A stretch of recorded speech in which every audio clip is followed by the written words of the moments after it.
দুনিয়া তো আমি খাইতে দেই বান্দা, দুনিয়া আটকাই না, ডাকলেও খাওয়াই, না ডাকলেও খাওয়াই। অনুগত, অবাধ্য, ইমানদার, বেঈমান, আমি তো সবাইকেই দুনিয়া রিজিক দিচ্ছি। দেটা কথা বলেন না কেন? সূর্যের আলো কাফের বেঈমানের বাড়িতে ওঠে না? চাঁদের আলো ওঠে না? দুনিয়া তারা ভোগ করছে কিনা বলেন? আল্লাহ তাআলা বলে, বান্দা দুনিয়া খাচ্ছ, ভোগ করছো, দুনিয়া নিয়ে মাতলামি করছো, এটারে খুব তৃপ্তির কিছু মনে করো না। দুনিয়া আমি কুত্তারেও খাইতে দেই। ছেলেরা মনে রাখো, শুধু ভাত মাছ খাইতে পারতেছো আর ঘুমাইতেছো, আর মোবাইল টিপতেছো, আর নর্তকী দেখতেছো। আল্লাহ চেনো না, আখিরাত চেনো না, কবর চেনো না, মৃত্যু চেনো না, জাহান্নাম বুঝো না, জান্নাত বুঝো না, আল্লাহর ভয় বলতে কিছু চেনো না। শুধু মনে করছো খাইতেছো আর ঘুমাইতেছো। রাস্তার কুত্তার দিকে তাকায়ও, ওই কুত্তাও খায় আর ঘুমায়, কুত্তাও খায় আর ঘুমায়, কুত্তাও পেশাব পায়খানা করে, কুত্তারও যৌন চাহিদা পূরণ হয়, এই জন্য কুকুরেরও বাচ্চা কাচ্চা হয়, হয় না?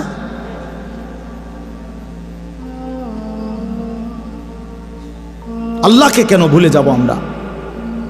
মালিক কেন ভুলে যাব? বানানেওয়ালা ভুলে যায় কিভাবে? একটা সেজদা দিতে মন চায় না, এক ওয়াক্ত নামাজ পড়তে মন চায় না। তুই কোন মানুষের বাচ্চা? তোরে জন্ম দিছে কয়ে? তুই মায়ের পবিত্র দুধের 2 বছর মায়ের পবিত্র দুধের অপমান করলি না ফরমান। এত লম্বা সময় আল্লাহর কথা শুনবার পরেও এখনো মিথ্যা বলা ছাড়তে পারলেন না? এত লম্বা সময় আল্লাহর কথা বলা শুনবার পরেও বিড়ি সিগারেট খাওয়ার অভ্যাসটা ছাড়তে পারলেন না? এত লম্বা সময় আল্লাহর কথা শুনবার পরেও চা দোকানের আড্ডা বন্ধ করতে পারলেন না? নাচ গান দেখা, টেলিভিশন দেখা ছাড়তে পারলেন না? তো কখন ছাড়বেন বাপ? সময় হবে কখন? এক মুসলমান বাঁচে কয় বছর? হায়াত তো একেবারেই ছোট্ট, সংক্ষিপ্ত হায়াত। তো সেখানে আমি যদি আখিরাতের কোনো প্রস্তুতি না নেই, তো সময় হবে কখন? কোরআনুল কারীমের মধ্যে আল্লাহ তাআলা বলেন, বান্দা তোমরা কি এই ভেবেছো যে আমি আল্লাহ তোমাদেরকে অনর্থক বানিয়েছি? কোনো উদ্দেশ্য নাই, এমনি এমনি। ওয়া আন্নাকুম ইলাইনা লা তুরজাউন। এবং আল্লাহ তাআলা বলেন, তোমরা কি এই মনে করেছো বান্দা যে আমি আল্লাহর কাছে তোমাদেরকে ফিরে আসতে হবে না? কি ভাবছো আমার কাছে আসতে হবে না? তো উত্তর দেন, বলেন, উত্তর দেন না যে আমরা কি আল্লাহর কাছে ফিরতে হবে? বলেন না, সবাই বলেন। ছেলেরা বলো ভাই, ফিরতে হবে আমরা আল্লাহর কাছে। তো তিনি কি কিছুই জিজ্ঞেস করবে না? ফাওয়ারাব্বিকা লানাসআলান্নাহুম আজমাইন। খোদার কসম, কোরআনে আয়াত। আল্লাহ বলেন, আমি রবের কসম করে বললাম, আল্লাহ নিজের কসম করে বলছেন, আমি আমার জাতের কসম করে বললাম, বান্দা আমি কিন্তু তোমাদের সকলকেই জিজ্ঞেস করব। ফাওয়ারাব্বিকা লানাসআলান্নাহুম আজমাইন। আজমাইন মানে সকলে, একজনকেও ছাড়বো না বান্দা, আমি জিজ্ঞেস করব। কি ভাবছেন? তো আল্লাহ তাআলা বলছেন, ভাই ছেলেরা তোমরাও শোনো, ভাই তোমার কল্যাণের জন্য বলতেছি। আল্লাহ তাআলা বলেন, বান্দা আমি কিন্তু জিজ্ঞেস করবো, একটা সেকেন্ড, একটা নিঃশ্বাস আমার হিসাব থেকে বাদ যাবে না। লাকাদ আহসাহুম ওয়া আদ্দাহুম আদ্দা। আল্লাহ তাআলা বলেন, আমি তোমাদেরকে বেষ্টন করে আছি এবং তোমাদের পুরা জিন্দেগি গুনে গুনে রাখছি, গুনে গুনে। হাসি কয়টা, কান্না কয়টা, নিঃশ্বাস কয়টা, হাঁটা কয়টা, চলা কয়টা, হাত নাড়াইছো কয়বার, আল্লাহ বলেন আমার হিসাব আছে। মা তাসকুতু মিন ওয়ারাকাতিন ইল্লা ইয়ালামুহা। আল্লাহ তাআলা বলেন, জমিনে যদি একটা পাতাও পড়ে আমি আল্লাহ জানি, কোন গাছের কোন পাতাটা পড়ছে, জানে কিনা আল্লাহ জানে। লাহু মা ফিস সামাওয়াতি ওয়া মা ফিল আরদ ওয়া মা বাইনাহুমা ওয়া মা তাহতাস সারা। আল্লাহ বলেন, 7 আসমানে যা আমার, 7 জমিনে যা তাও আমার, আসমান ও জমিনের মাঝখানে যা তাও আমার, 7 তবক জমিনের নিচে যা তাও আমার। এই জন্য দোস্ত আমার, বন্ধু আমার, বাপ আমার, ভাই আমার, পর্দার আড়ালের মায়েরাও, আমার জন্য, আপনাদের জন্য, আমরা সবাই এটা বোঝা দরকার। আমাদের জিন্দিগির এক সেকেন্ড ফালতু না। হাসতে হাসতে বলা আর কাশতে কাশতে বলছেন, মস্কারি করে বলছেন আর ঠাট্টা করে বলছেন, ইয়ার কি করে বলছেন, সমস্ত কিছু হিসাব হচ্ছে, হিসাব দিতে হবে। ওয়াকুল্লুহুম আতিহি ইয়াউমাল কিয়ামাতি ফারদা। আল্লাহ তাআলা বলেন তোমরা সকলেই আল্লাহর সামনে কিয়ামতের দিন একজন একজন করে দাঁড়াতে হবে, একজন একজন, আলাদা আলাদা। ফারদান মানে ওয়াহিদান, একজন একজন, আলাদা আলাদা উত্তর দিতে হবে। সুম্মা লাতুসআলুন্না ইয়াউমাইদিন আনিন নাঈম। আমার দেওয়া প্রতিটি নিয়ামত সম্পর্কে অবশ্যই আল্লাহ বলেন তোমাদেরকে জিজ্ঞেস করা হবে। হাসরের ময়দানে আছে আল্লাহ ফেরেশতাদেরকে বলবে ওয়াকিফুহুম ইন্নাহুম মাসউলুন। আমার বান্দাদেরকে লাইন ধরে দাঁড় করাও, কিফু, তাদেরকে থামাও, দাঁড়াও। ইন্নাহুম মাসউলুন, তাদের সকলকেই আজকে জিজ্ঞেস করা হবে। বহু আয়াতে ওয়া ইম মিনকুম ইল্লা ওয়ারিদুহা। আল্লাহ বলে তোমাদের একজনও এমন হবে না, নবী বলো, রাসূল বলো, আউলিয়া বলো, ইমানদার বলো, নাফরমান বলো, প্রত্যেককেই ফুলসিরাত পার হইতে হবে, পার হইতে হবে প্রত্যেককে। তার আমল নামার মধ্যে প্রত্যেকে হাতে নিতে হবে, হয় ডান হাতে নয় বাম হাতে। প্রত্যেককেই মিজানের পাল্লার সামনে আসতে হবে তোমার আমল নামা ওজনের জন্য। আল্লাহ তাআলা বলেন বহু মানুষ তার আমল নামা নিজের জিন্দিগির কর্মকাণ্ড মিজানের পাল্লায় দিবে ওজনের জন্য। আহা, আল্লাহ বলে কাফের, বেঈমান, নাফরমান, পাপী, ফালা নুকিমু লাহুম ইয়াউমাল কিয়ামাতি ওয়াজনা। সেদিন কিয়ামতের দিন মিজানের পাল্লাতে তাদের সারা জিন্দিগির সমস্ত কর্মকাণ্ডের এক বিন্দু কোনো ওজন আসবে না, 100 গ্রামও হবে না, 100 গ্রাম। জিন্দিগিটা শুধু ভাত তরকারি আর বন বিড়ি আর চা বিস্কুট আর ঘর বাড়ি বাজার ব্যবসা চাকরি টাকা রোজগার এর মধ্যেই শেষ করে দিছে। এই পুরাটা একসাথে ওজন দিলে কিছুই আসবে, কিছুই আসবে। আল্লাহ তাআলা বলেন ফামান সাকুলাত মাওয়াজিনুহু ফাহুয়া ফি ঈশাতির রাদিয়া ওয়া মান খাফফাত মাওয়াজিনুহু ফাউম্মুহু হাওয়িয়া। যার মিজানের পাল্লায় আমল ভারী হবে সে অনন্তকালের সুখের জান্নাতে বসবাস করবে। যার আমল নামায় মিজানের পাল্লা আমল নামা হালকা হবে তো সে জাহান্নামের নির্মম ভীষণ আগুনের মধ্যে নিক্ষিপ্ত।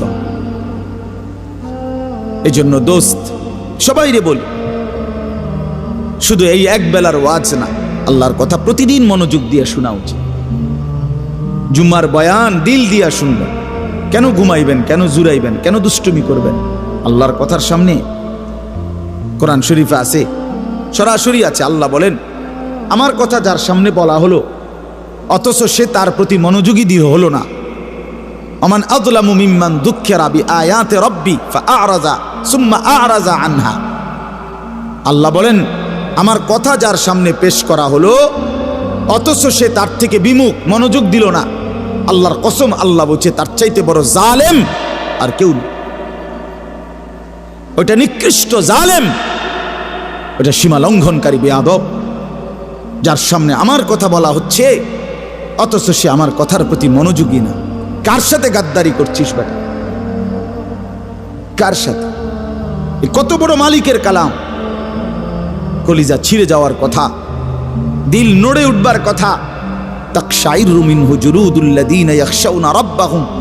আল্লাহ বলে কোরআন তো আমি এমন নাজিল করেছি আমার ইমানদার বান্দা যখন শুনবে তো তার শরীরের চামড়ার উপরে যেই পশমগুলো আছে সেগুলো দাঁড়ায় যাবে।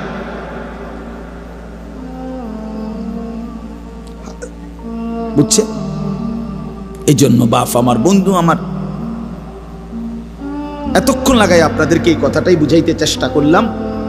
আজকের জন্য না, জিন্দিগি পরিবর্তনের জন্য আল্লাহর কথা দিল দিয়ে শুনতে হয়। ছোট হুজুর বড় হুজুর কোনো কথা না, আপনাদের গ্রামের হুজুর আর বাহিরের হুজুর কোনো কথা না। আমিও গ্রামেরই, আমি কোনো মাটির তলের থেকে আসি নাই, চাঁদের দেশ থেকে আসি নাই, ঠিক কিনা বলেন? আমিও এক গ্রামের সন্তান, তো আলামিনও এক গ্রামের সন্তান, মৌলানা ইয়াহিয়াও এক গ্রামের সন্তান, হুজুরও এক গ্রামের সন্তান। তাহলে স্থানীয় না দূরের এটা কোনো কথা না, প্রধান বক্তা না বিশেষ বক্তা এগুলো কোনো কথা না, সকালে বলছে না আসরের পরে বলছে এগুলো কোনো কথা। রাত 10টা বাজে ওয়াজ করলে উনি প্রধান বক্তা, আর আসরের পরে বয়ান করলে উনি সামান্য বক্তা, এই সিদ্ধান্ত কে দিল? বলো কথা কও, এটা কেমনে ফয়সালা হইল? মাগরিবের পরে ওয়াজ করলে উনি বিশেষ বক্তা, তো নবী সাল্লাল্লাহু আলাইহি সাল্লাম কোনোদিন মাগরিবের পরে বয়ান করে নাই, কথা বলেন না, ফজরের পরে বলে নাই, তো কাজে এটা কোনো বিষয় না, এগুলো ধোঁকা। এই প্রধান বক্তা, বিশেষ বক্তা, অল্প বক্তা, সামান্য বক্তা, সাংঘাতিক বক্তা, ভয়ঙ্কর বক্তা, সিরিয়াস বক্তা, উড়াদুরা বক্তা, এগুলো ধোঁকা। বরং আল্লাহর কথা যিনি বলেন, যখনই বলেন তিনিই দামি। আপনার এলাকার হুজুর বললেও দামি, দূরের হুজুর বললেও কি, আপনার মসজিদের ইমাম বললেও দামি, অন্য মসজিদের হুজুর বললেও দামি। এই জন্য এটা গুরুত্বপূর্ণ। এটা যদি আপনি দিলে বসান তাহলে মাখলুক থেকে নজর সরবে। ব্যক্তির মোহর কোনো বিষয় না, জনপ্রিয়তা কোনো বিষয় না, আল্লাহর ইচ্ছা। আল্লাহ কখনো কাউকে 1000 মানুষের জন্য কবুল করে, কেউ 100 জনের সামনে বলে, কেউ 1 জনের সামনে বলে, এতে কোনো অসুবিধা নেই। কথা বলেন না কেন? কোনো অসুবিধা নেই। আমার জিন্দিগির 20 বছর, তো আমরাও তো একসময় 10 জন 5 জন মানুষের সামনে কথা বলছি, তো কি হয়েছে এতে? কি হয়েছে কি? এই জন্য ভাই বাবা, প্রত্যেকের দিল থেকে মাখলুকের খেয়াল সরাবে যে আমার আল্লাহর কথা হচ্ছে, কে বলতেছে হাবশি গোলাম না কালো গোলাম, এটা দেখার বিষয় না। আমার মালিকের কালাম। কার কালাম? আমার আল্লাহর কথা, আমার রসুলের কথা। এরপরে আর কি, এরপরে আর কি। এই জন্য ইনশাআল্লাহ ওলামায়ে কেরামের কথাগুলো সব সময় মনোযোগ দিয়ে শুনলে ভাই বরকত হবে। ধীরে ধীরে বদলাবে, ধীরে ধীরে বদলাবে। মুসলমানের ছেলেরা, বাবারা, একটা মিনিট বাপ আমার, এই যে কয়জন বসছো ভাই, ভাইবা দেখো, 365 দিনে 1 বছর, 1 বছর কোনো দিন যে ফজরের নামাজ পড়লা না, তোমার এটা কেমন জিন্দিগি বাপ? কি পরিমাণ আল্লাহকে ভুলে গেছো? তোমার উপরে খোদার কি পরিমাণ লানত পড়ছে, অভিশাপ পড়ছে। 1 বছরে কোনো দিন ফজরের নামাজ পড়লো না। বাবা জীবিত, মা জীবিত, মুসলমান, বাপমার ঘরে ঘুমায়, অথচ কত বড় জানোয়ার এটা! এটা তো আস্তা জানোয়ার, এ তো মানুষের বাচ্চা না, এটা তো আস্তা জানোয়ার। এটা তো একটা চতুষ্পদ জানোয়ার ছাড়ার কিচ্ছু না, জন্তু ছাড়ার কিছু না। মুসলমানের বাচ্চা কেমনে এতদিন আল্লাহকে ভুলে থাকে?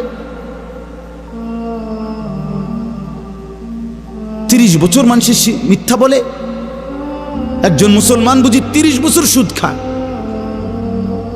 কি বলেন? বলে 30 বছর আপনার ঘরের নাচ গান চলবে, প্রতিদিন নর্তকী নাচবে, টেলিভিশন নাটক সিনেমা চলবে। আহা, আখিরাতের কথা কোনোদিন মনে পড়বে না? কোনোদিন কি বলবেন না যে এগুলা গুনাহ? 30 বছর লাগাতার মিথ্যা বলবেন, গালি দিবেন, ওজনে কম দিবেন, এ কেমন জিন্দিগি বাবা?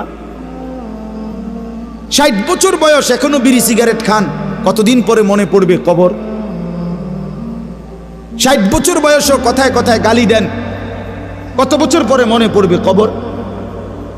60 বছর বয়সও চা দোকানে বসে বসে রঙিন টেলিভিশনে নর্তকীর নাচ দেখেন, তাহলে আরো কত বছর পরে মনে পড়বে আপনি মরবেন? ইনসাফের কথা কন, বিচারের কথা কন। এখনো মরার সময় হয় নাই, এখনো ফল পাকে নাই, এখনো হায়াত শেষ হয় নাই। দুনিয়া আরো ভোগ করবেন, কবরে যাইবেন না তাইলে? আপনি তাইলে মরবেন না চাচা? আহা বাপ, কেমনে ভুলে গেলাম। আলাম ইয়ানি লিল্লাযীনা আমানু আন তাখশা কুলুবুহুম লিযিকরিল্লাহ রব্বুল আলামিন বলেন, মোমেন ইমানদার, আমি আল্লাহর ভয়ে আমার স্মরণের জন্য, আমার জিকিরের জন্য তোমার দিলটা নরম হওয়ার সময় আজও কি হয়নি?